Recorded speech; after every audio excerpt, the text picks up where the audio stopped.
বনি ইসরায়েলের জামানায় 3 জন লোক সফরে বেরিয়েছে। বানোয়াট ঘটনা না, এটা বুখারীর ঘটনা। সফরে বেরিয়েছে, মরুভূমির মাঝখানে প্রতিমধ্যে প্রচন্ড তুফান আর বৃষ্টি। বৃষ্টি থেকে বাঁচার জন্য এর একটা পাহাড়ের গুহার ভেতরে ঢুকেছে। হঠাৎ থান্ডার, বজ্রপাত, বিজলি, মুষলধারে বৃষ্টি। বৃষ্টির পানিতে পিচ্ছিল হয়ে উপর থেকে বিশাল প্রকাণ্ড একটা পাথরের খণ্ড এসে গুহার মুখের মধ্যে আটকে গিয়েছে। যেই গুহার মুখ দিয়ে তারা ঢুকেছে, ওইখানে বিশাল একটা পাথর গড়িয়ে এসে উপর থেকে বলল, অন্ধকার, ভিতরে কোনো আলো নাই, কোনো জনমানব নাই, বাঁচানোর কেউ নাই, কিচ্ছু দেখা যায় না, ঘুটঘুটে অন্ধকার। বাইরে থেকে আলো আর অক্সিজেন যে আসবে ওই সুযোগটাও নাই। 3 জন বুঝে গেল আমাদের মৃত্যু এখানেই হবে। আমাদের কঙ্কালগুলো শত শত বছর এখানে পড়ে থাকবে, কেউ উত্তারের জন্য আসবে না, ঠিক কি না? বাঁচানোর কেউ নাই, অক্সিজেন যতটুকু আছে কিছুক্ষণ পরে এটাও শেষ হয়ে যাবে। 3 জনের একজন বলল, আমাদের বাঁচানোর কেউ নাই, একজন ছাড়া তিনি কে? আমাদের 3 জনের জীবনের এমন কোন নেক আমল আছে কিনা যেটা দিয়ে আল্লাহর কাছে দোয়া করা যায়? কার জীবনে কি নেক আমল আছে যেই নেক আমলটা দুনিয়ার কোনো মানুষকে দেখানোর জন্য করা হয় নাই, শুধু করা হয়েছে কার জন্য? এরকম কোন নেক আমল থাকলে দোয়া করা শুরু করো, এছাড়া আমাদের বাঁচার কোনো উপায় নাই। একজন দোয়া করা শুরু করলো। হাদিসে লম্বা একটা হাদিস, আমি সরল বঙ্গানুবাদ শোনাচ্ছি। একজন দোয়া করা শুরু করলো। একজন বলতে শুরু করলো, আল্লাহুম্মা কানা লি আবাওয়ান শাইখান কাবীরান।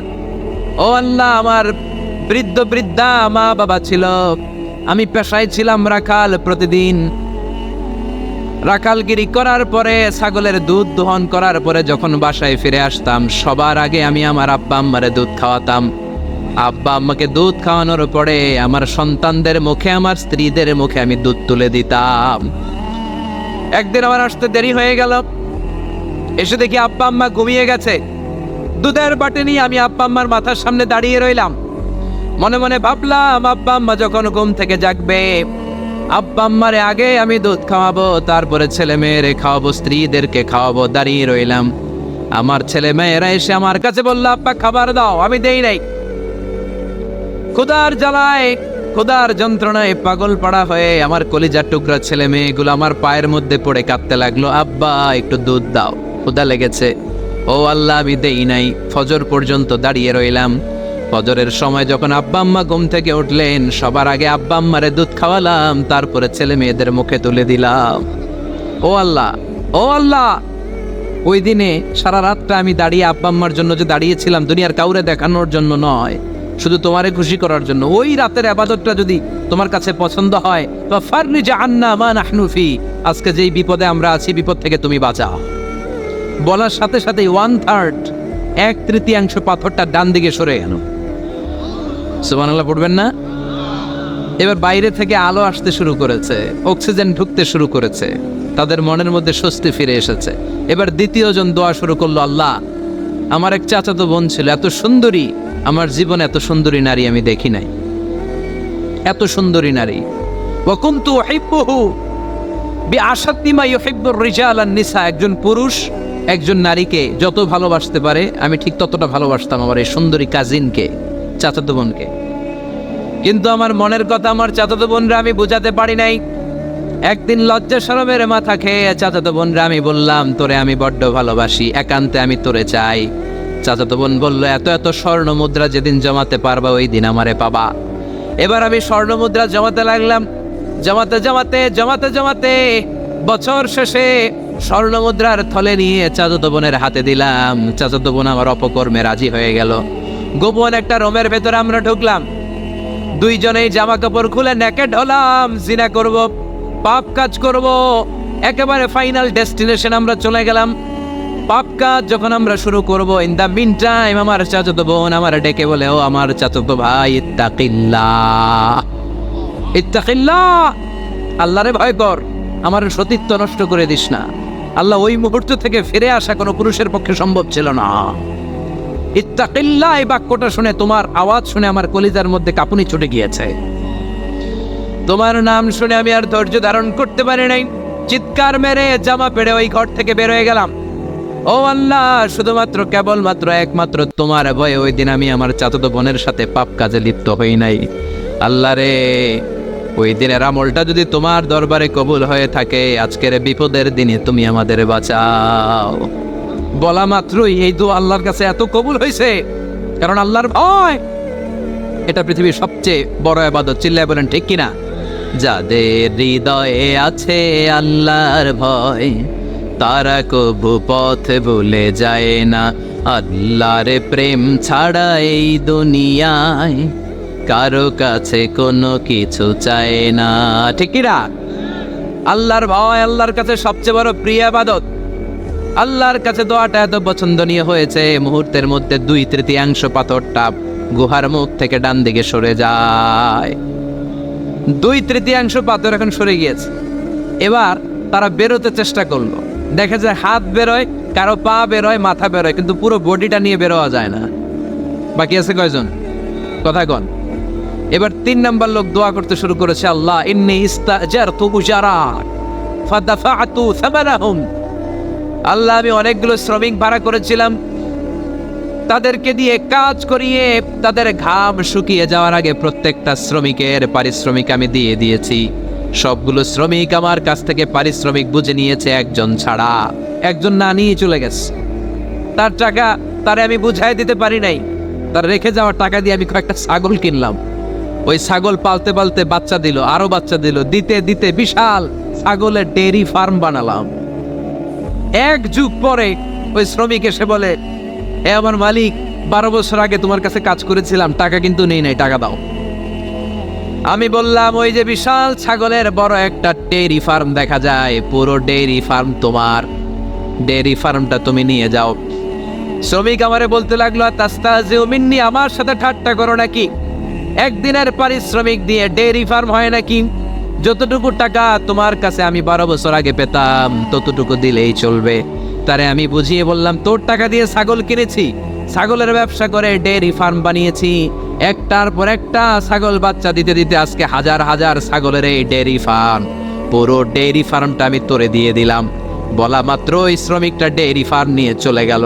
মাবুদের এই কঠিন বিপদের দিন সে শুধু দাবি করেছিল তার পারিশ্রমিক, তার পারিশ্রমিকের টাকা তার হাতে দিলে সে খুশিতে বাকবাকুম, কিন্তু তার বদলে পুরো ডেইরি ফার্মটা আমি তার হাতে তুলে দিয়েছি একমাত্র তোমার সন্তুষ্টির জন্য। ওই দিনের আমলটা যদি তোমার দরবারে একটুও ভালো লেগে থাকে রে মাওলা, আজকের কঠিন বিপদ থেকে বাঁচাও। বলতে দেরি মুহূর্তের মধ্যে বিশাল পাথর খণ্ডটা গুহার মুখ থেকে ডান দিকে সরে যায়। আল্লাহর শুকরিয়া করে 3 জন বের হয়ে যায়। সহিহ বুখারীর বর্ণনা। আপনার জীবনে এমন কোনো নেক আমল যদি থাকে যেটা শুধু আল্লাহরে দেখানোর জন্য করছিলেন, আমরা আমল করব অবশ্যই দেখানোর জন্য, তবে মানুষকে নয়। কারা দেখানোর জন্য? আমাদের সব দেখানো হবে একজনকে। চিল্লায় বলেন, তিনি কে? আপনার এমন কোনো নেক আমল যদি থাকে যেটা আপনি আল্লাহরে খুশি করতে করছিলেন, ওইটার ওসিলা করে দোয়া করে দেখেন, ওই দোয়া কবুল করে নিবে কে? রাজি আছেন তো? সব সময় অন্যায় হয়ে গেলে, পাপ হয়ে গেলে তওবা করব কার কাছে? বিপদে আপদে সব অবস্থায় আস্তাগফিরুল্লাহ পড়তে রাজি আছেন তো? আর জিকির চলবে একজনের। চিল্লায় বলেন, তিনি কে? আর সব সময় দোয়া করব কার কাছে? রাজি আছেন তো সবাই? আল্লাহ আমাদের সবাইকে কথাগুলো বুঝার আমল করার তৌফিক দান করুক। আমরা পড়ি আমিন। আর জোরে পড়ি আমিন। যারা লম্বা সময় ধরে কথাগুলো শুনলেন, কোরআন সুন্নাহর আলোকে আমরা কথাগুলো বলার চেষ্টা করেছি, তারপরেও আমার মনের অজান্তে কোনো মিস ইনফরমেশন যদি আমার মুখ ফসকে বেরিয়ে যায়, সেগুলো যেন আল্লাহ পাক আমাদের স্মৃতিপট থেকে মুছে দেয়। আমরা পড়ি আমিন। তারা নাই, এজন্য আল্লাহ বললেন, কুলিন কুনতুম তুহিব্বুনাল্লাহ ফাত্তাবিউনি ইউহিব্বুকুমুল্লাহ ওয়া ইয়াগফির লাকুম যুনুবাকুম ওয়াল্লাহু গফুরুর রহিম। আল্লাহকে যে পাইতে চায়, হযরত কে ভালোবেসে, আরশ কুরসি লৌহ কালম না চাইতে পেয়েছে সে। রসুল নামের রশি ধরে যেতে হবে আল্লাহর ঘরে, নদী তরঙ্গে যে পড়েছে ভাই দরিয়াতে সে আপনি মেশে, হযরতের অনুসরণে আরশ কুরসি লৌহ কালম না চাইতে পেয়েছে সে। সুবহানাল্লাহ পড়ে। এই জন্য আল্লাহর হাবিব সাল্লাল্লাহু আলাইহি ওয়াসাল্লামের ভালোবাসা আমাদের অন্তরে থাকার দরকার আছে না নাই? আনুগত্যের দরকার আছে না নাই? তাহলেই আল্লাহর ভালোবাসা পাওয়া যাবে, ঠিক কিনা? আজকে আমরা কোরআনের আলোকে আল্লাহর হাবিব সাল্লাল্লাহু আলাইহি ওয়াসাল্লামকে চিনব। আমরা কোরআন থেকে জানার চেষ্টা করব তিনি কেমন ছিলেন, কেমন ছিলেন আমার প্রিয় রাসূল। কোরআনুল কারীম থেকে যদি আমরা বিশ্বনবী সাল্লাল্লাহু আলাইহি ওয়াসাল্লামের পরিচয় জানতে চাই, কোরআন সর্বপ্রথম আল্লাহর হাবিবের যে পরিচয়টা আমাদেরকে দিবে, কোরআন বলবে তিনি হচ্ছেন রাসূলুল্লাহ। আমাদের প্রিয় নবীর সবচেয়ে বড় টাইটেলের নাম কি? রাসূলুল্লাহ। সবাই আওয়াজ করে পড়বেন, টাইটেলটার নাম কি? পৃথিবীতে এর চেয়ে বড় টাইটেল আছে? এমপি বলেন, মন্ত্রী বলেন, যাই বলেন না কেন, ধনকুবের বলেন, রাসূলুল্লাহর উপরে কোনো টাইটেল নাই, ঠিক কিনা? এর কারণ কেউ চাইলেই রাসূলুল্লাহ হতে পারে না। হতে পারে? আমরা সবাই মিলে যদি একজনের ভোট দেই, উনি তো রাসূল হয়ে যাবে, তাই না? হবে না? ভোট দিয়ে রাসূল বানানো যায় না? আমাদের মানব জাতির সাথে যদি জিন জাতি একাত্মতা পোষণ করে, মানব জাতি আর জিন জাতিও যদি ভোট দেয়, তাহলে তো রাসূল হবে। ফেরেশতারা যদি বলে আমরাও আছি সাথে, তাইলেও রাসূল বানানো যাবে না। তার মানে রাসূল ইলেকশনে হয় না, রাসূল হয় সিলেকশনে। আর সিলেক্ট করেন কে? আল্লাহু ইয়ালামু হাইসু আ'লামু হাইসু ইয়াজআলু রিসালাতাহ। আল্লাহই ভালো জানেন তিনি কাকে রাসূল বানাবেন। এজন্য চাইলেই রাসূল হওয়া যায় না, ভোট দিয়ে রাসূল বানানো যায় না। রাসূল সিলেক্ট করেন একজন, চিল্লায় বলেন তিনি কে? এজন্য কালামুল্লাহ মাজিদে বিশ্বনবীর সর্বপ্রথম যে পরিচয়টা পাওয়া যায়, কোরআন আমাদের সামনে আমাদের নবীর পরিচয় করিয়ে দিচ্ছেন, মুহাম্মাদুর রাসূলুল্লাহ। والذين معه أشداء على الكفار رحماء بينهم। কোরআন সর্বপ্রথম বিশ্বনবীর পরিচয় আমাদের সামনে তুলে ধরলেন আর বলল, কোরআন আমাদেরকে জানিয়ে দিল আমাদের প্রিয় নবীর প্রথম টাইটেল হলো তিনি হলেন রাসূলুল্লাহ সাল্লাল্লাহু আলাইহি ওয়াসাল্লাম। তাহলে আল্লাহর হাবিব সাল্লাল্লাহু আলাইহি ওয়াসাল্লামের প্রথম পরিচয় রাসূলুল্লাহ। আওয়াজ করে বলেন তো প্রথম পরিচয় কি? রাসূলুল্লাহ। তিনি আল্লাহর বার্তাবাহক, আল্লাহ তাআলার পক্ষ থেকে বাণীবাহকের কাজ তিনি করেন। কিন্তু আমার নবী এতটাই বিনয়ী ছিলেন, এতটাই হাম্বল ছিলেন, আউট অফ হাম্বলনেস তিনি নিজেকে রাসূল বলে পরিচয় করে দেবার আগে তিনি নিজেকে আল্লাহর দাস বা গোলাম বলে পরিচয় দিতেন। পড়েন সুবহানাল্লাহ। বিনয়ের কারণে তিনি বলতেন, ইন্নী আব্দুল্লাহি ওয়া রাসূলুহু, নিশ্চয় আমি আল্লাহর দাস, নিশ্চয় আমি আল্লাহর গোলাম, তারপর আমি আল্লাহর রাসূল। আল্লাহর হাবিব যখন আল্লাহর কাছে দোয়া করতেন, আল্লাহর হাবিব বলতেন, আল্লাহুম্মা ইন্নী আবদুক ওয়া ইবনু আবদিক ওয়া ইবনু আমাতিক নাসিয়াতি বিয়াদিক। আল্লাহর হাবিব বলতেন, আল্লাহ আমি আপনার গোলাম, শুধু আমি আপনার গোলাম নয়, আমি গোলামের ঘরের গোলাম। আল্লাহু আকবার। আমার বাবা আব্দুল্লাহ আপনার গোলাম, আমার দাদা আব্দুল মুত্তালিব আপনার গোলাম, আমার দাদার বাবা তিনিও আপনার গোলাম, আমার মা হলো আপনার বান্দি। সুবহানাল্লাহ পড়ে। তাহলে তিনি রাসূল হওয়ার পরেও তিনি নিজেকে গোলাম বলে পরিচয় দিতেন, দাস বলে পরিচয় দিতেন। আমরাও যখন সালাতে তাশাহুদে পড়ি, আশহাদু আল্লা ইলাহা ইল্লাল্লাহ ওয়া আশহাদু আন্না মুহাম্মাদান আবদুহু ওয়া রাসূলুহু, তিনি আল্লাহর আবদ, তিনি আল্লাহর দাস, তারপরে তিনি আল্লাহর রাসূল।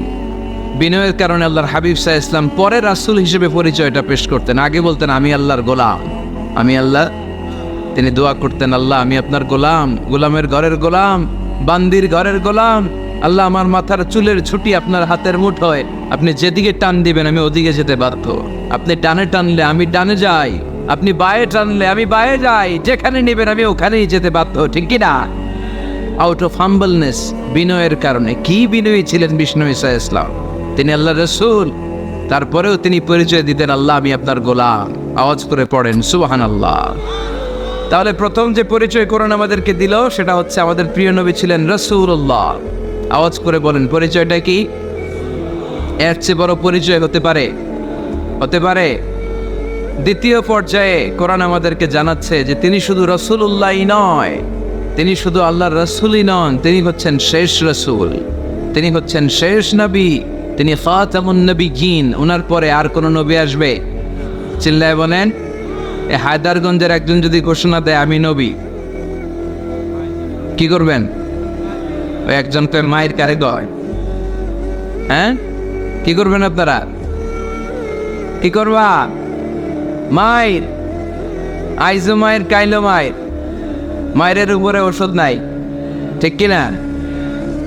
আল্লাহর হাবিব সাল্লাল্লাহু আলাইহি ওয়াসাল্লাম তিনি ছিলেন শেষ রাসূল। সাইয়েদনা আদম আলাইহিস সালাম থেকে শুরু করে ঈসা আলাইহিস সালাম পর্যন্ত এই যে নবী আসার যে চেইন, এই ধারাবাহিকতা, বিশ্বনবীকে এই দুনিয়াতে পাঠিয়ে ওই চেইনকে আল্লাহ পরিপূর্ণ করে দিলেন। চিল্লায় পড়েন আল্লাহু আকবার।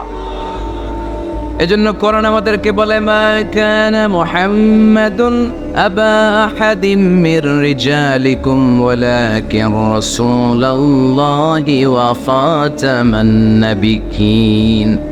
মুহাম্মদ তোমাদের কোনো ছেলেদের পিতা নয়, পুরুষের পিতা নন, তিনি হলেন আল্লাহর রাসূল, তিনি হলেন শেষ নবী, তারপরে কোনো নবী হবে না, ঠিক কি না?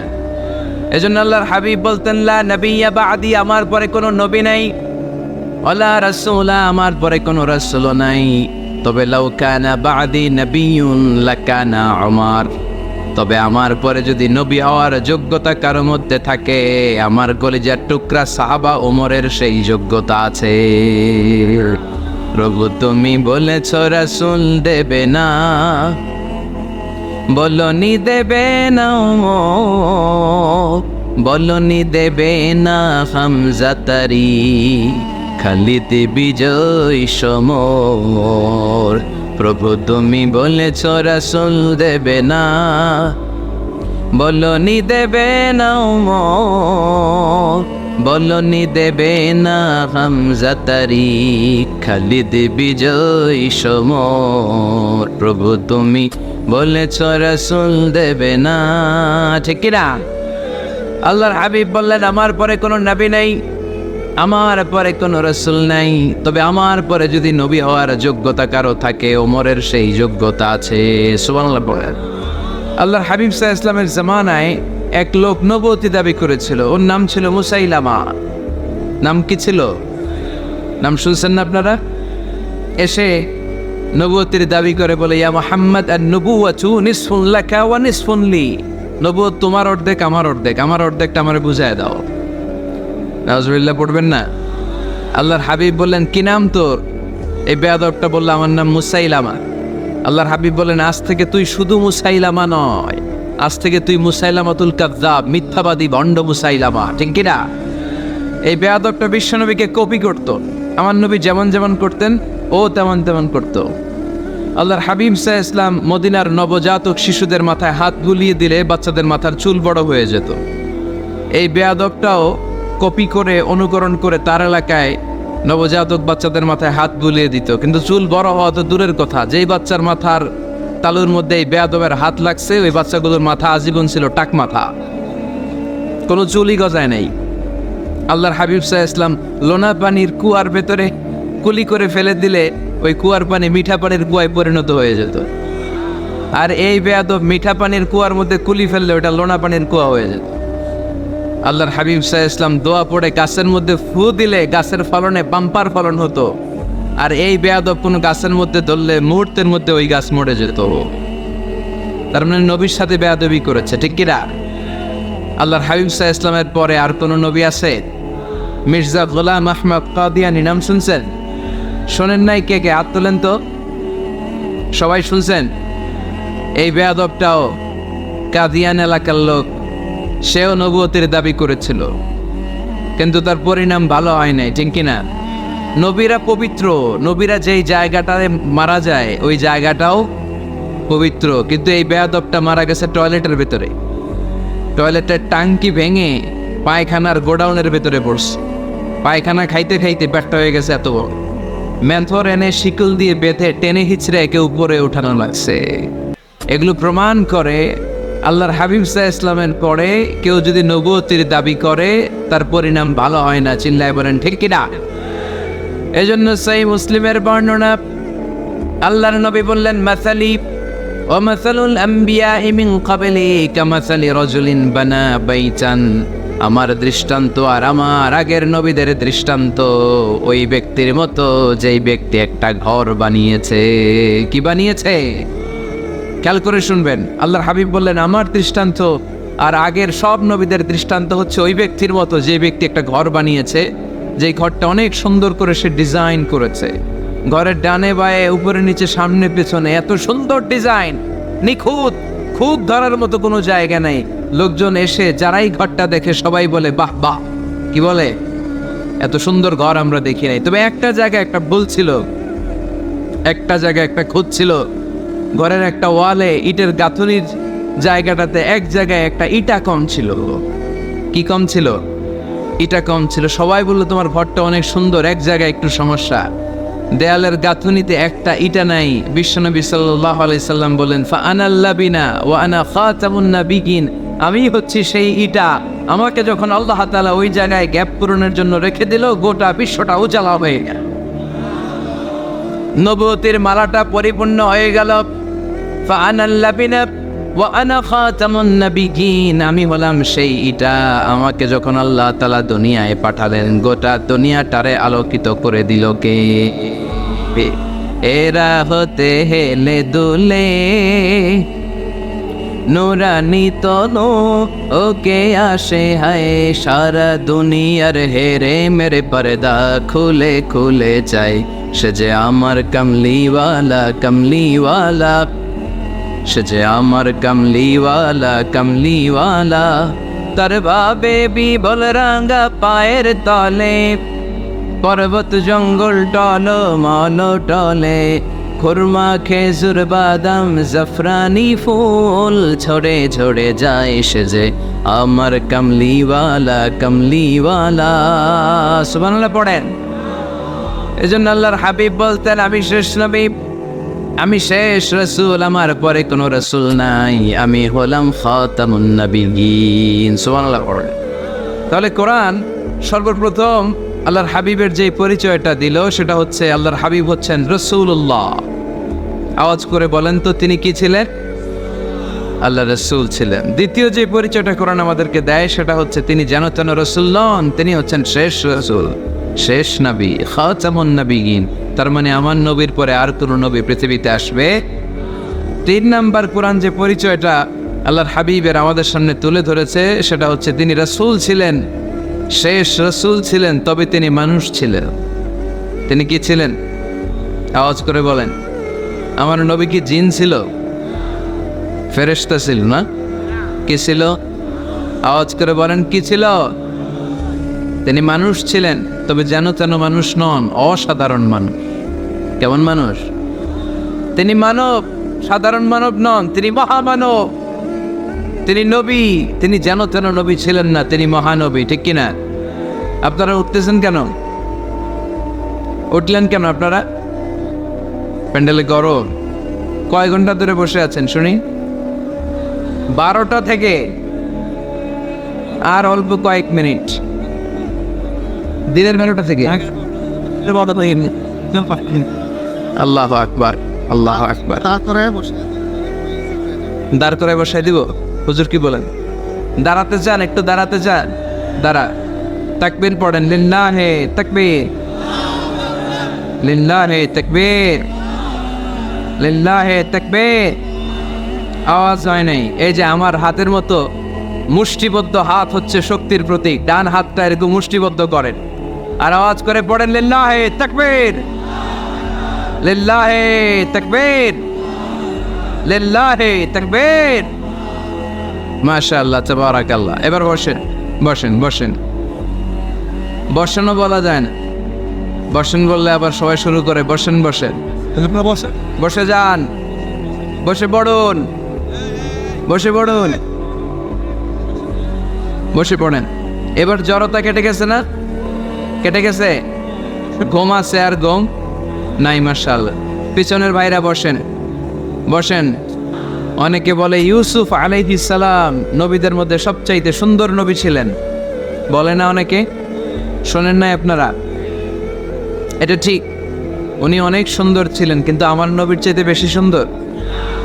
আল্লাহর হাবিব বলতেন আনা মালিহুন ওয়া আখি ইউসুফু সাবিহুন, মানে আমি হচ্ছি মালিহ, লাবণ্যময় সুন্দর, আর আমার ভাই ইউসুফ হচ্ছে সাদা সুন্দর। একদিকে লাবণ্যময় সুন্দর, আরেকদিকে সাদা সুন্দর, কোনটার দাম বেশি? চিল্লায় বলতে হবে কোনটা? আল্লাহর হাবিব ছিলেন মালিহ। মালিহ শব্দটা এসেছে মিলহান থেকে। মিলহান মানে লবণ, মিলহান মানে কি? লবণ। লবণ থেকে লাবণ্যময়। আল্লাহর হাবিব ছিলেন মালিহ, এত সুন্দর ছিলেন। আম্মা জান আয়েশা যখন শুনলেন ওয়াকাত্তা'না আইদিয়াহুন, মিশরের নারীরা বুর্তুকাল কাটতে যে, লেবু কাটতে যে, কমলা লেবু কাটতে যে সাইয়েদনা ইউসুফ আলাইহিস সালামকে যখন দেখলেন, আল্লাহর নবী ইউসুফ আলাইহিস সালামের চেহারার মাধুর্যতা এত সুন্দর ছিল, এত চমৎকার চেহারার গ্ল্যান্স, এটা দেখে মিশরের নারীরা লেবু কাটতে যে আঙ্গুল কেটে ফেলেছিল। আল্লাহর কোরআন সাক্ষী, সুবহানাল্লাহ পড়ে। এই ঘটনা যখন আম্মা জান আয়েশা রাদিয়াল্লাহু তাআলা আনহা শুনলেন, তিনি বললেন, ও মিশরের নারীরা, তোমরা ইউসুফ নবীর সৌন্দর্য দেখে লেবু কাটতে যে আঙ্গুল কেটেছো, আমার স্বামী বিশ্বনবী মুহাম্মদ সাল্লাল্লাহু আলাইহি ওয়াসাল্লামের চেহারা যদি দেখতা, তাহলে লেবু কাটতে যে আঙ্গুল নয়, কলিজাটা কেটে টুকরা টুকরা করে দিতা। আবার আম্মা জান আয়েশা বলেন, তোমাদের জন্য একটা সূর্য আছে, আমার জন্য একটা সূর্য আছে। তোমাদের সূর্য আমার সূর্যের মতো নয়, আমার সূর্যটাও তোমাদের সূর্যের মতো নয়। তোমাদের সূর্যটা প্রতিদিন সকালবেলা পূব আকাশে উদিত হয়ে গোটা বিশ্বটারে আলোকিত করে ফেলে, কিন্তু আমার সূর্যটা সকালবেলা উদিত হয় না। সাল্লাল্লাহু আলাইহি ওয়াসাল্লাম তিনি মানুষ ছিলেন, তবে সাধারণ মানুষ নন, অসাধারণ মানুষ। নবী ছিলেন, জান্নাত নবী নন, মহানবী, মানব, কিন্তু মহামানব, ঠিক কিনা? এজন্য কোরআন আমাদেরকে জানিয়ে দেয়, কুল ইন্নামা আনা বাশারুম মিসলুকুম ইউহা ইলাইয়া আন্নামা ইলাহুকুম ইলাহুন ওয়াহিদ। ও নবী, আপনি বলে দেন, নিশ্চয় আমি তোমাদের মতোই মানুষ, কিন্তু আমার কাছে ওহী আসে, তোমাদের কাছে আসে না, ঠিক কিনা? মানুষ কোন সেন্সে? মানুষ এই সেন্সে তিনি মানুষ যে আমরা দুনিয়াতে মা বাবার মাধ্যমে আসি, তিনিও এসেছেন। আমরা পৃথিবীতে বিয়ে করি, আল্লাহর হাবিবও করেছেন। আমরা বিয়ে করলে সন্তান হয়, আল্লাহর হাবিব সাল্লাল্লাহু আলাইহি ওয়াসাল্লামের 4 কন্যা, 3 পুত্র সন্তান ছিল। আমরা আমাদের আঘাত পেলে গা ঝরে রক্ত বেরোয়, আল্লাহর হাবিব সাল্লাল্লাহু আলাইহি ওয়াসাল্লামের উহুদের ময়দানে দাঁত ভেঙে রক্ত ঝরেছে, ঠিক কিনা? এই সেন্সে তিনি মানুষ, কিন্তু সাধারণ মানুষ নন, তিনি অসাধারণ মানুষ, অসাধারণ, আনপ্যারালাল, ইউনিক, ফ্যান্টাস্টিক। আল্লাহর হাবিবের সাথে কারো তুলনা চলে না। আল্লাহর হাবিব সাল্লাল্লাহু আলাইহি ওয়াসাল্লাম বলেন, আল্লাহ তাআলা গোটা বিশ্বের সবাইকে তৈরি করে 2 ভাগ করলেন। কয় ভাগ? 1 ভাগ জান্নাতি, 1 ভাগ জাহান্নামী। আমাকে আল্লাহ তাআলা জান্নাতীদের মধ্যে প্রেরণ করলেন। এই জান্নাতীদেরকে আল্লাহ অনেক শহরে বিভাজন করে পৃথিবীতে পাঠালেন, আমাকে আল্লাহ তাআলা মক্কা শহরে পাঠালেন। মক্কা শহরে অনেকগুলো বংশ আছে, সেখান থেকে আল্লাহ তাআলা আমাকে কুরাইশ বংশে পাঠালেন। কুরাইশ বংশে অনেক খানদান আছে, আমাকে আল্লাহ তাআলা হাশমি খানদানে পাঠালেন। হাশমি খানদানে অনেক পরিবার আছে, আমাকে আব্দুল মুত্তালিবের পরিবারে পাঠালেন। আব্দুল মুত্তালিবের পরিবারে অনেক সদস্য আছে, এই সব সদস্য বৃন্দদের মধ্য থেকে আমাকে শ্রেষ্ঠ মানুষ করে তিনি দুনিয়ায় পাঠালেন। আনা খায়রুকুম বাইতা আনা খায়রুকুম নাফসা, আমি ঘরের দিক থেকেও সেরা, আমি মনের দিক থেকেও সেরা, আমি ব্যক্তিত্বের দিক থেকেও সেরা, আমার চাইতে সেরা পৃথিবীতে কেউ নাই, কিন্তু ওয়ালা ফখর, এই কারণে আমি কোনো গর্ব অহংকার করি না। চিল্লায় পড়েন সুবহানাল্লাহ। তার মানে কোরআন আমাদেরকে প্রথমে জানালো তিনি হলেন রাসূলুল্লাহ, আল্লাহর রাসূল, তিনি আল্লাহর নবী, আল্লাহর রাসূল। দ্বিতীয় পর্যায়ে কোরআন আমাদেরকে জানালো তিনি হলেন শেষ রাসূল, শেষ নবী। তৃতীয় পর্যায়ে কোরআন বিশ্বনবীর ব্যাপারে আমাদেরকে ইনফরমেশন দিল, তবে তিনি মানুষ ছিলেন। কি ছিলেন? আকীদা খালিস করে নেন। আল্লাহর হাবিব সাল্লাল্লাহু আলাইহি ওয়াসাল্লাম কি ছিলেন? মানুষ ছিলেন, তবে অসাধারণ মানুষ। তিনি ওহীপ্রাপ্ত হতেন, আমরা ওহীপ্রাপ্ত হই না, ঠিক কিনা? চতুর্থ পর্যায়ে কোরআন আমাদেরকে জানান দেয় যে আল্লাহ রাসূল সাল্লাল্লাহু আলাইহি ওয়াসাল্লাম জীবনে কোনোদিন মন গড়া কোনো কথা বলে না। বলছে? আমরা বলি না? এই যে যারা গুজব ছড়ায়, আন্দাজে বলছে না, কথা বলেন। আল্লাহর হাবিব সাল্লাল্লাহু আলাইহি ওয়াসাল্লাম জীবনে মন গড়া কোনো কথা বলেছে?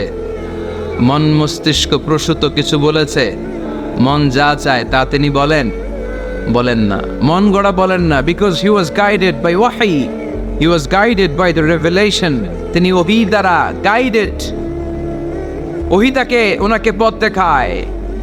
মন গড়া তিনি কিছু বলেন না, কোন নবী মন গড়া কিছু বলেন না। এজন্য নবীদের কথার মধ্যে কোনো অমিল নাই।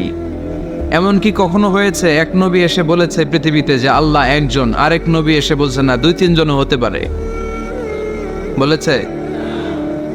কোন নবী এসে বলেছে যে আখিরাত আছে, the day of judgment, the day of accountability, দুনিয়াতে যা করেছো এগুলোর জন্য আল্লাহর সুপ্রিম কোর্টের কাঠগড়ায় দাঁড়াতে হবে, আখিরাত বলে একটা ব্যাপার আছে? আরেক নবী এসে বলছে না, আখিরাত ফাকিরাত কিছু নাই, দুনিয়া কে মজা লে লো, দুনিয়া তোমারই হ্যায়, এই দুনিয়াই সব শেষ। এরকম কি কখনো হয়েছে? না। কিন্তু এই পৃথিবীর কবিরা এক এক কবি এক এক কথা বলে, এক এক নবী এক এক কথা বলে, এরকম হয় না। কিন্তু এক এক কবি এক এক কথা বলে, এক এক দার্শনিক এক এক কথা বলে, ঠিক কিনা? এক দার্শনিক থিওরি দাঁড় করালো, মানুষ হচ্ছে পেট সর্বস্ব জীব, মানুষের পেটের সমস্যা বড় সমস্যা, এই সমস্যার সমাধান হয়ে গেলে সব সমাধান। আরেক দার্শনিক এসে বলল না, মানুষের যৌন সমস্যা সবচেয়ে বড় সমস্যা, সেক্সুয়াল প্রবলেম, এইটা সমাধান হলে সব সমাধান। আরেক দার্শনিক এসে বলে না, পেটের সমস্যাও বড় সমস্যা না, যৌন সমস্যাও বড় সমস্যা না, মানুষ আসলে মানুষই না, মানুষ হলো বান্দর। বানর থেকে সময়ের বিবর্তনে, কালের আবর্তনে এগুলো মানুষ হয়েছে, বলছে না? তার মানে এক দার্শনিকের কথার সাথে আরেক দার্শনিকের কথার মিল আছে, আওয়াজ করে বলেন।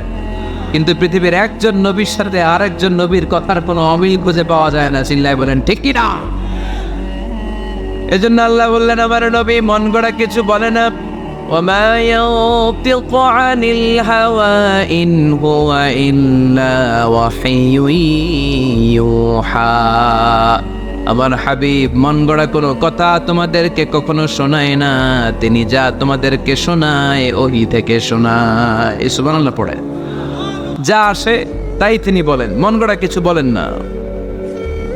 মক্কার ইহুদিরা আল্লাহ রাসূল সাল্লাল্লাহু আলাইহি ওয়াসাল্লামকে একবার ধরলো, জিজ্ঞেস করলো যে মুহাম্মদ, 3টা প্রশ্ন তোমাকে করব, যদি উত্তর করতে পারো তাহলে বুঝবে তুমি সত্য নবী। আল্লাহর হাবিব সাল্লাল্লাহু আলাইহি ওয়াসাল্লাম বললেন, তাহলে বলো কি জানতে চাও? তারা জিজ্ঞেস করলো মা হুয়া রূহ, বলো তো রূহ কারে বলে? রূহ চিনেন আপনারা? রূহ থাকলে আমরা নড়ি চড়ি, অ্যানিমেটেড, প্রাণবন্ত। রূহ যখন উড়াল দেয় লাশ হয়ে পড়ে থাকে, ঠিক কিনা? সব চলে যায়। আমাদের 2 কাঁধের 2 ফেরেশতা থাকে, এরাও উড়াল মারে, ঠিক কিনা? 2 কাঁধে ছিল যে তোমারে 2 জনা পাহারা, তোমারে একলা থুইয়া পালাইছে তাহারা, তোমার 8 কুঠুরি 9 দরজা বন্ধ যে ওই হলো রে হলো মুখে আল্লাহ রসুল সবে বলো, দুয়ারে আইসাছে পালকি নাই হরি গাও তোলো রে তোলো মুখে আল্লাহ রসুল সবে বলো, ঠিক কিনা? মা হুয়ার রূহ, মুহাম্মদ আমাদেরকে বলে শোনাও রূহ কারে বলে, কেমন করে আসে, কেমন করে যায়, এ ব্যাপারে কি জানো বলো। 2 নাম্বার প্রশ্ন, মান হুম আসহাবুল কাহফ, আসহাবে কাহফ সম্পর্কে কি জানো? 3 নাম্বার প্রশ্ন, মান হুয়া যুলকারনাইন বাদশা সম্পর্কে কি জানো? আল্লাহর হাবিব সাল্লাল্লাহু আলাইহি ওয়াসাল্লাম বললেন গাদান উজিবুকুম, আগামীকাল বলে দেব। কি বললেন? সবাই বলেন উত্তরে কি বললেন? আগামীকাল বলে দেব। তো আগামীকাল সবাই এসে হাজির, বলো 3টা প্রশ্ন রেখেছিলাম গতকাল, উত্তর বলো। আল্লাহর হাবিব সাল্লাল্লাহু আলাইহি ওয়াসাল্লাম বলতে পারলেন না, কারণ ওহী আসেনি। তিনি ছিলেন ওহী নির্ভর, ডিপেন্ডেন্ট অন ওয়াহি, dependent on revelation, guided by the ওয়াহি। তিনি এর পরের দিনে বললেন গাদান উজিবুকুম, আগামীকাল বলবো। এর পরের দিনে এরা এসে হাজির, উত্তর নাই। আল্লাহ হাবিব সাল্লাল্লাহু আলাইহি ওয়াসাল্লাম আবারও বললেন, গাদান উজিবুকুম, আগামীকাল বলবো। এরপরের দিনে এরা এসে হাজির। এরকম একদিন, 2 দিন, 3 দিন নয়, টানা 15 দিন আল্লাহর হাবিব সাল্লাল্লাহু আলাইহি ওয়াসাল্লামের প্রশ্নগুলোর উত্তর করতে পারেন নাই। আল্লাহর হাবিব সাল্লাল্লাহু আলাইহি সাল্লামের নবুয়তি জিন্দেগিতে এত বিব্রতকর পরিস্থিতিতে তিনি কখনো পড়েন নাই। ইহুদিরা প্রতিদিন এসে হট্টগোল করে আর মক্কায় রটনা ছড়ায়, দেখো এই লোকটা যদি সত্যি নবী হতো তাহলে তো উত্তর করতে পারতো, ঠিক কি না? যেহেতু উত্তর করতে পারে না, আসলে সে আসল নবী নয়, সে ভণ্ড নবী, মিথ্যা নবী। পড়েন না আউযুবিল্লাহ। 15 দিন পরে আল্লাহ আয়াত নাযিল করলেন, ওয়ালা তাকুলান্না লিশাইইন ইন্নী ফাইলুন যালিকা গাদা ইল্লা আইয়াশা আল্লাহ। ও নবী, ভবিষ্যতের ব্যাপারে সামনে থেকে যখন আপনি ওয়াদা দিবেন, ওয়াদা দেওয়ার সময় ইনশাআল্লাহ শব্দটা মিলিয়ে দিবেন। সুবহানাল্লাহ পড়ে। আল্লাহর হাবিব সাল্লাল্লাহু আলাইহি সাল্লামকে শিখানোর মধ্য দিয়ে গোটা উম্মাহকে আল্লাহ শিখাই দিলেন যে ভবিষ্যতের কমিটমেন্ট যখন দিব, প্রমিস যখন দিব, প্রমিস দেওয়ার সময় কি বলবো? কি বলবো? আল্লাহর হাবিব সাল্লাল্লাহু আলাইহি সাল্লাম ইনশাআল্লাহ বলতে ভুলে গিয়েছিলেন। এজন্য 15 দিন, টানা 15 দিন ওহী আসে নাই। 15 দিন পরে আল্লাহ তাআলা ওহীর মাধ্যমে বিশ্বনবীকে জানিয়ে দিলেন, ইয়াসআলুনাকা আনির রূহি কুলির রূহু মিন আমরি রাব্বি ওয়া মা উতীতুম মিনাল ইলমি ইল্লা কালিলা। দ্বিতীয় প্রশ্নের উত্তরও জানিয়ে দিলেন, আম হাসিবতা আন্না আসহাবাল কাহফি ওয়ার রাকিমি কানু মিন আয়াতিনা আজাবা। 3 নম্বর প্রশ্নের উত্তর আল্লাহ নাযিল করলেন, ওয়াসআলুনাকা আন যিল কারনাইন কুল সাআতলু আলাইকুম মিনহু যিকরা। পড়েন সুবহানাল্লাহ। এরপর নবী বললেন, কাদের উত্তর জানা লাগবে? আসো জেনে নাও। রূহ হলো আল্লাহর আদেশ। আল্লাহর আদেশে দেহের মধ্যে রূহটা ঢুকে আল্লাহর আদেশে বের হয়ে যায়। রূহকে ধরা যায় না, ছোঁয়া যায় না, ঠিক কি না? রূহ ধরা যায়, ছোঁয়া যায়, দেখা যায়। রূহ দেখছেন কে কে? দেখি লক্ষ্মীপুরের ভাইরা, রূহ দেখছেন আপনারা? রূহুর কালার কেমন জানেন? ওজন কেমন জানেন? কোত্থেকে যে এসে জুড়ে যায় দেহের মধ্যে, মায়ের পেটের ভেতরে, আবার হুট করে উড়াল মারে, মানুষটা লাশ হয়ে পড়ে থাকে, ঠিক কিনা? 2 নম্বর প্রশ্নের উত্তরে বিশ্বনবী জানিয়ে দিলেন, আসহাবে কাহফ হচ্ছে আল্লাহর প্রিয় 7টা যুবক বান্দা যারা 309 বছর গুহার মধ্যে ছিল। তারপর তাদেরকে আবার জাগ্রত করে দিয়েছিল কে? পৃথিবীতে 4 জন বাদশা ছিল, গোটা বিশ্বের বাদশা, গোটা বিশ্বকে ডমিনেট করেছে, শাসন করেছে। 2 জন মুসলমান, 2 জন কাফের। এর মধ্যে একজন ছিল যুলকারনাইন, গোটা বিশ্বকে শাসন করেছে। সুবহানাল্লাহ পড়ে। তার মানে আল্লাহর হাবিব সাল্লাল্লাহু আলাইহি ওয়াসাল্লাম মন গড়া কিছু বলতেন না। কথা কি বুঝতে পারতেছেন? তা না হলে এই 15 দিন বানায় একটা বলে দিতেন না? আমরা হলে কি করতাম?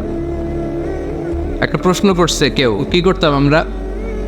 বানায় একটা বলে দিতাম। জানি না, এই কথা কোনোদিন আমাদের মুখ দিয়ে বের হয় না। জানি না, এটা বলতে আমাদের লজ্জা লাগে।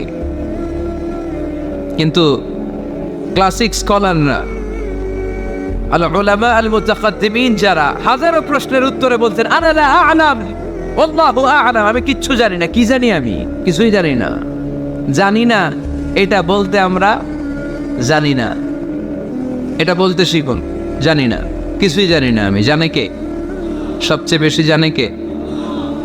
মুসা আলাইহিস সালাম বনি ইসরাইলের লোকদের কাছে বয়ান করতেছিলেন। হঠাৎ একজন দাঁড়িয়ে বলে, মান আ'লামু ফিল আরদ। নবী আল্লাহ মুসা, বর্তমান পৃথিবীতে সবচেয়ে জ্ঞানী কে বলেন তো?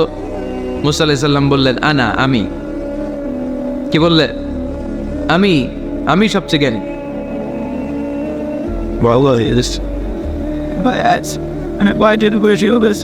কিন্তু আল্লাহ তাআলার কাছে প্রশ্নের উত্তরটা পছন্দনীয় হয়নি। মুসা আলাইহিস সালামের উত্তরটা ভুল ছিল না, ঠিকই ছিল। কারণ যেই জামানায় আল্লাহ তাআলা যাকে নবী বানিয়ে পাঠান তাকে সবচেয়ে বেশি জ্ঞান দিয়েই পাঠান, ঠিক কিনা? ওহির জ্ঞানের চাইতে ভারী দামি কোনো জ্ঞান হতে পারে? কিন্তু আল্লাহ তাআলা চেয়েছিলেন মুসা আলাইহিস সালাম যেন বলে, আল্লাহু আ'লাম, আল্লাহ সবচেয়ে জ্ঞানী।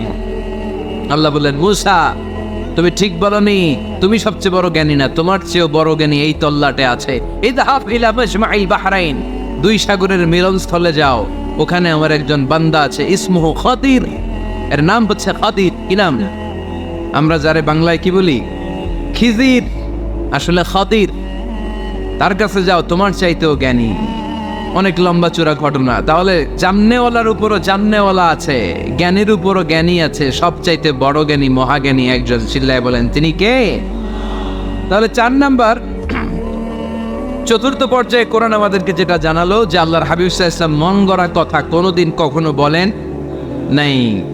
5 নম্বরে কোরআন আমাদেরকে জানায় আল্লাহর হাবিব সাল্লাল্লাহু আলাইহি ওয়াসাল্লাম ছিলেন দয়ার মূর্ত প্রতীক, মায়ার নবী, দয়ার নবী, দয়ার শেষ নাই এই নবীর।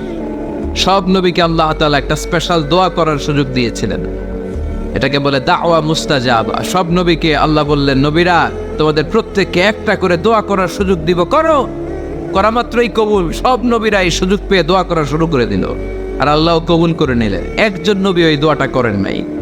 ওই নবীর নাম সবাই বলে, আল্লাহর হাবিব বললেন ইন্না লিকুল্লি নাবিয়্যিন দাওয়া মুস্তাজাবা।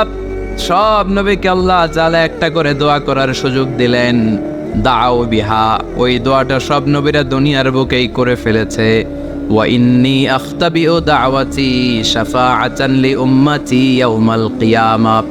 আমার দোয়াটা আমি করি নাই, সব নবীরা ওই দোয়াটা করে ফেললেও আমার দোয়াটা আমি করি নাই। আমার দোয়াটা আমি রেখে দিয়েছি, কিয়ামতের দিন আমার গুনাহগার উম্মতেরা যখন বিপদে পড়ে যাবে তাদের সুপারিশের জন্য ওই দোয়াটা আমি ওই দিন করব, ওই দিন করব। রেখে দিয়েছেন দোয়াটা। বিশ্বনবী কি ওনার জীবদ্দশায় এ দুনিয়ার জীবনে বিপদ পরীক্ষা কষ্টের সম্মুখীন হয় না? দোয়া করলেই তো আল্লাহ কবুল করে নিতেন। না খেয়ে পেটে পাথর বেঁধেছেন, আমরা পাথর বাচ্ছি কয়বার? কথা বলেন। নানার সামনে নাতিগুলো চিৎকার দিত, সাইয়েদনা হাসান হুসাইন রাদিয়াল্লাহু তাআলা আনহুমা চিৎকার করত ক্ষুধার চোটে বেহুশ। এই দৃশ্য কি নানার সহ্য হয়? আল্লাহর হাবিব তখন যদি আল্লাহর কাছে দোয়া করতেন, আল্লাহ আপনি জান্নাত থেকে খাবারের ব্যবস্থা করে দেন, সাইয়েদনা জিবরাইল আলাইহিস সালামকে দিয়ে জান্নাত থেকে খাবারের বস্তা পাঠিয়ে দিত কে? উহুদের ময়দানে দান শহীদ হলো, দোয়া করলে দোয়াটা কবুল করতো কে? তায়েফের ছেলেরা পাথর মেরে মেরে বিষ্ণুনবীর দেহটাকে ছাজরা করে দিয়েছে, তখনও যদি বিষ্ণু ঈসা ইসলাম দোয়া করতেন দোয়াটা কবুল করতো কে? দোয়াটাকে বিষ্ণুনবী করছিলেন? কথা বলে রেখে দিয়েছেন। কার জন্য? আমার জন্য রেখে দিয়েছেন, আপনার জন্য রেখে দিয়েছেন, আমাদের জন্য রেখে দিয়েছেন। চিল্লায় বলতে হবে ঠিক কিনা? খেয়ে না খেয়ে দিন প্রচারের কাজে নিজেকে দিয়েছ বিলিয়ে, তায়েফের কাফিরেরা চিনল না সে আলো, দুষ্ট ছেলেদের পিছু দিল লেলিয়ে, পাথরের আঘাতে ক্ষত বিক্ষত হয়ে সারা শরীর থেকে রক্ত ঝরে। এ রাসূল তোমাকে ভুলি আমি কেমন করে, এ রাসূল তোমাকে ভুলি আমি কেমন করে। চিল্লায় পড়েন আল্লাহু আকবার। এই নবী এমন নবী, রহমতের নবী, দয়ার নবী, মায়ার নবী। এই নবীর দয়ার কোনো শেষ নাই, মায়ার কোনো শেষ নাই। এজন্য এই নবীকে কোরআনের মধ্যে রব্বুল আলামিন রাহমাতাল লিল আলামিন বলে অভিহিত করেছে। সুবহানাল্লাহ পড়ে, ওমা আরসালনাকা ইল্লা রাহমাতাল লিল আলামিন। I have sent you as a mercy for the entire universe. নবী হে, আমি আপনাকে গোটা বিশ্বের জন্য রহমত করে প্রেরণ করেছি। রাহমাতাল লিল আলামিন, আমাদের রব হচ্ছে রব্বিল আলামিন, আলহামদুলিল্লাহি রব্বিল। আর আমাদের নবী হচ্ছে ওমা আরসালনাকা ইল্লা রাহমাতাল লিল আলামিন। আল্লাহ কোরআনে বলছে যে নবী আপনি হচ্ছেন রাহমাতাল লিল মুসলিমিন, মুসলমানদের জন্য রহমত। এটা বলছে রাহমাতাল লিল মুত্তাকিন, নবী হে আপনি মুত্তাকিনদের জন্য রহমত। রাহমাতাল লিল মুসাল্লিন, নবী হে আপনি মুসল্লিদের জন্য রহমত। বলছে বলেছে কি বলছে? ওমা আরসালনাকা ইল্লা রাহমাতাল লিল আলামিন, নবী গোটা বিশ্বের জন্য আপনি রহমত। সুবহানাল্লাহ পড়ে। সবার জন্য বিশ্বনবী ছিলেন দিলদরিয়া, সবার জন্য, সবাইকে মানুষ হিসেবে কনসিডার করতেন। আল্লাহর হাবিব সাল্লাল্লাহু আলাইহি ওয়াসাল্লাম একবার একটা লাশ যেতে দেখলেন, লাশ লাশ দেখে আল্লাহ রাসূল সাল্লাল্লাহু আলাইহি ওয়াসাল্লাম দাঁড়িয়ে গেলেন। সাহাবারা বললেন, ইয়া রাসূলুল্লাহ, ইন্নাহু ইয়াহুদি, এটা ইহুদির লাশ। কিসের লাশ? আপনি দাঁড়ালেন যে এটা তো ইহুদির লাশ। আল্লাহর হাবিব সাল্লাল্লাহু আলাইহি ওয়াসাল্লাম বললেন, আওয়ালাইসাত নাফসান, এটা কি মানুষ না? এটা হোক না ইহুদি, হোক না নাস্তিক, হোক না খ্রিস্টান, এটা তো মানুষ। আমি মানুষকে সম্মান করেছি, মানুষ দেখে দাঁড়িয়েছে। চিল্লায় পড়েন আল্লাহু আকবার। আপনাদের ধৈর্যচ্যুতি ঘটে গেছে, তাই না? শেষ করে দেয়, এখনই শেষ করে দেয়। শেষ করে দিব? আরো 2-1 মিনিট শুনবেন তো? দাঁড়াচ্ছেন কেন? দাঁড়াচ্ছেন কেন? গরম। আর 2-1 মিনিট বসেন, এখনই শেষ করে দিচ্ছি। আল্লাহর হাবিব সাল্লাল্লাহু আলাইহি সাল্লামকে আল্লাহ পাক বলেছেন খুলুকে আযীম। নবী হে, verily you are on a very good standard of character. আপনি সুমহান চরিত্রের অধিকারী। আমার নবীর চরিত্র ফুলের চাইতেও পবিত্র, ঠিক কিনা? আমরা আমাদের এলাকার নেতাদের জন্য এটা বলি, তাই না? অমুক নেতার চরিত্র ফুলের মতো পবিত্র। আল্লাহর হাবিব সাল্লাল্লাহু আলাইহি ওয়াসাল্লামের চরিত্র ফুলের মতো পবিত্র না, ফুলের চাইতেও পবিত্র। চিল্লায় বলেন ঠিক কিনা? পা থেকে মাথা পর্যন্ত আল্লাহর হাবিব সাল্লাল্লাহু আলাইহি ওয়াসাল্লামের অনুপম চরিত্রের মধ্যে একটা কালো ফোঁটা দেওয়ার মতো, দাগ ফেলানোর মতো ক্ষমতা কারণ নাই। চিল্লায় বলেন ঠিক কিনা? এজন্য আল্লাহ বললেন, নবী, আপনার মর্যাদা শুধু আমি বাড়িয়েছি। ওয়া রাফা'না লাকা যিকরাক, I have dignified your status. আপনার মর্যাদা শুধু আমি উপরের দিকে উঠিয়েছি, শুধু উঠিয়েছি, উঠাতে উঠাতে আমার আরশের দিকে নিয়ে গিয়েছি। আপনার মর্যাদা এত বেশি, দুলক ভুলক ছাপিয়ে, সাতাকাশ কাঁপিয়ে আপনার মর্যাদা আমি আকাশচুম্বী করেছি। চিল্লায় পড়েন আল্লাহু আকবার। সব তাফসীরে এসেছে, ওয়া রাফা'না লাকা যিকরাক হাইসুমা যুকিরতু যুকিরতা মাই। নবী হে, আপনার মর্যাদা আমি এত বাড়িয়েছি, যেখানেই আমার নাম ওখানেই সাথে সাথে আপনার নাম পড়েন। সুবহানাল্লাহ। কি মজার ব্যাপার, খেয়াল করে দেখেন, যেখানেই আল্লাহর নাম, আল্লাহর নামের পরে নবীর নাম আছে না নাই? এই যে আমরা লা ইলাহা ইল্লাল্লাহ মুহাম্মাদুর রাসূলুল্লাহ বলে যে কালিমা পড়ি, কালিমার প্রথম অংশে কার নাম? আল্লাহর নাম। দ্বিতীয় অংশে কার নাম? বিষ্ণু ঈসা ইসলামের নাম। আজানের শুরুতে আল্লাহর বরত্বের ঘোষণা, তারপরে আমার নবীর রিসালাতের ঘোষণা আছে না নাই? তারপরে নামাজের শুরুতে যে একামত দেয়, ওখানে নবীর নাম আছে না নাই? আল্লাহু আকবার, আল্লাহু আকবার। আশহাদু আন লা ইলাহা ইল্লাল্লাহ, আশহাদু আন্না মুহাম্মাদার রাসূলুল্লাহ। সুবহানাল্লাহ পড়ে। শুরুতে আল্লাহর বড়ত্ব, আল্লাহ যে এক, অদ্বিতীয়, তিনি ছাড়া ইলাহা নাই, এটার ঘোষণা। এরপরে আমার নবীর ঘোষণা আছে না নাই? তারপরে যে তাশাহুদ পড়ি, ওখানে নবীর নাম আছে না নাই? 104টা আসমানি কিতাব, প্রতিটা আসমানি কিতাবে বিশ্বনবীর আগমনের সুসংবাদ উল্লেখ করেছেন কে? এজন্য আল্লাহ বললেন, রাফা'না লাকা যিকরাক। নবী হে, আপনার মর্যাদা আমি দুলক বুলক ছাপিয়ে, সাতাকাশ কাঁপিয়ে আরশ পর্যন্ত নিয়েছি। পড়েন সুবহানাল্লাহ। আবার আল্লাহ বললেন, নবী হে, এমন মর্যাদা আমি আপনারা দেব, আপনি কল্পনাও করতে পারবেন না। ওয়ালাসাউফা ইউতিকা রাব্বুকা ফাতারদা। এমন এমন নিয়ামত আমি আপনারে দান করব, নিয়ামতগুলো পেয়ে আপনি খুশি হয়ে যাবেন। সুবহানাল্লাহ পড়েন। বিশ্বনবীর পুরো জীবনটাকে নিয়ামত দিয়ে ধন্য করেছে কে? আল্লাহর হাবিব বললেন, রব্বুল আলামিন বলেছেন, নিয়ামত দিয়ে আমার জীবনকে আপনি ধন্য করবেন। কি নিয়ামত দিবেন একটা বলেন? আল্লাহ বললেন, ইন্না, পড়েন, ইন্না আ'তাইনাকাল কাউসার ফাসাল্লি লিরাব্বিকা ওয়ানহার ইন্না শানিআকা হুয়াল আবতার। পড়েন সুবহানাল্লাহ। নবী হে, আপনাকে কাউসার দিয়েছি, কাউসার। কোন নবীকে কাউসার দেই নাই। কিয়ামতের দিনটা হবে ভয়ঙ্কর, মাথার উপরে সূর্য নেমে আসবে, তৃষ্ণায় জিহ্বাটা বের হয়ে যাবে, মাথার মগজগুলো গলে গলে নাকের ছিদ্র কানের ছিদ্র দিয়ে টপ টপ করে পড়বে, জিহ্বাটা কুকুরের মতো নাভিস্থল পর্যন্ত এসে ঝুলে থাকবে। মানুষ তৃষ্ণার্ত। ওই মুহূর্তে আপনি হাউজে কাউসারের পানি পিলাবেন। কোন সুবহানাল্লাহ।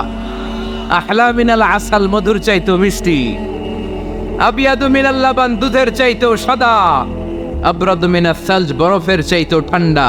মান শারিবা মিনহা শারবা লাম ইয়াতমা আবাদা। একবার যে কাউসারের পানি পান করতে পারবে, চিরকালের জন্য তার গলার তৃষ্ণা মিটায়া দিবে কে? এভাবে বিশ্বনবীর স্ট্যাটাস মর্যাদাকে আকাশচুম্বী করেছে কে? ওই নবীর ভালোবাসা অন্তরে রাখার দরকার আছে না নাই? ওই নবীর পক্ষ অবলম্বনের দরকার আছে না নাই? ওই নবীরে যারা গালি দেয় তাদের বিরুদ্ধে থাকার দরকার আছে না নাই? ওই নবীরে গালি দিলে আপনাদের কলিজা আগুন লাগে? নবীরে গালি দিলে মুমিনের কলিজা আগুন ধরে? কার কার কলিজা আগুন লাগে হাত তুলে আল্লাহরে দেখা।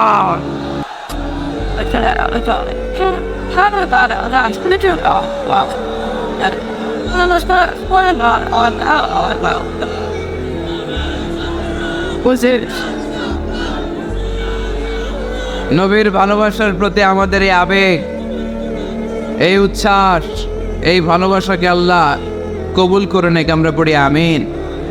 আরো জোরে পড়ি আমিন। আমার নবীকে আমরা প্রমোট করব, আমার নবীকে আমরা প্রমোট করব ফেসবুকে। বিশ্বনবীর জীবনীর ব্যাপারে চমৎকার চমৎকার যত নিউজ পাওয়া যায়, খবর পাওয়া যায়, ফেসবুকে আমরা শেয়ার দিয়ে দিব। রাজি আছে না নাই? বিশ্বনবীর জীবনী পড়ব, বায়োগ্রাফি। হাত তুলে দেখান তো বিশ্বনবীর জীবনীটা শুরু থেকে শেষ পর্যন্ত একবার পড়ছেন কে কে? দেখি লক্ষ্মীপুরে যারা পড়ছেন তারা হাত তুলবেন। আপনারা পড়ছেন?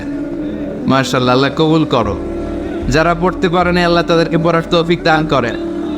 এই যে বাইতুল মুকাররমে কিছুদিন আগে ইসলামী বইমেলা হয়ে গেছে, ইসলামী বইমেলা। এই বইমেলাগুলোতে চমৎকার চমৎকার সিরাত গ্রন্থ পাওয়া যায়, আল্লাহর হাবিব সাল্লাল্লাহু আলাইহি সাল্লামের জীবনী পাওয়া যায়। আমরা যেন বেশি বেশি আল্লাহর হাবিব সাল্লাল্লাহু আলাইহি সাল্লামের জীবনী পড়তে পারি, আল্লাহর রাসূল সাল্লাল্লাহু আলাইহি সাল্লামের সুন্নাহগুলো আমাদের জীবনে বাস্তবায়ন করতে পারি। আল্লাহ তুমি তৌফিক দান করো। আমরা যেন বিষ্ণু ঈসা ইসলামের শাফাত পেয়ে ধন্য হতে পারি, তুমি তৌফিক দান করো। আল্লাহ তুমি আজকের এই মাহফিলটাকে কবুল আর মঞ্জুর করে নাও।